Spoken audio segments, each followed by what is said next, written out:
9 বছরেও শেষ হয়নি শরীয়তপুরের ভাষা সৈনিক ডক্টর গোলাম মাওলা সেতুর নির্মাণ কাজ। নড়িয়া, জাজিরা ও ভেদরগঞ্জ উপজেলার লক্ষাধিক মানুষের কীর্তিনাশা নদী পারাপারে একমাত্র ভরসা নৌকা ও ট্রলার।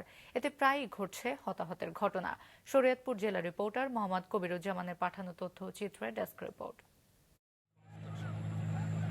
ঢাকা থেকে নড়িয়া ও ভেদরগঞ্জ উপজেলার মানুষের সড়ক যোগাযোগ সহজ করতে 2017 সালে এলজিআরডি 14 কোটি টাকা ব্যয়ে 222 মিটার দীর্ঘ সেতু নির্মাণের কাজ শুরু করে।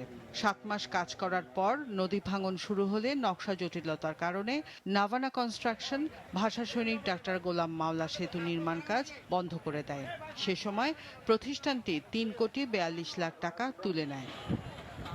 এরপর 2021-এ নকশা পরিবর্তন করে কাজ শুরু করে কোহিনুর এন্টারপ্রাইজ। সে সময় ব্যয় বাড়ানো হয় দ্বিগুণেরও বেশি, যা প্রায় 28 কোটি 86 লাখ টাকা।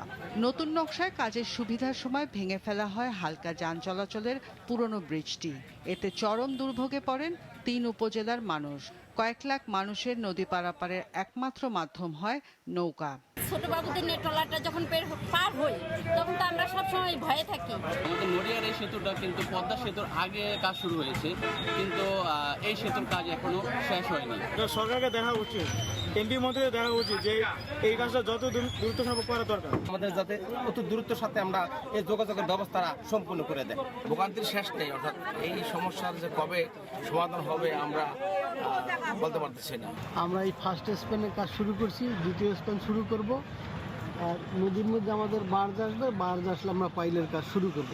ওই পরেও আমাদের পাইপ জায়গা আসতেছে, এরপরেও আমরা কাজ শুরু করব। যত দ্রুত করে আমরা কাজটা শেষ করব।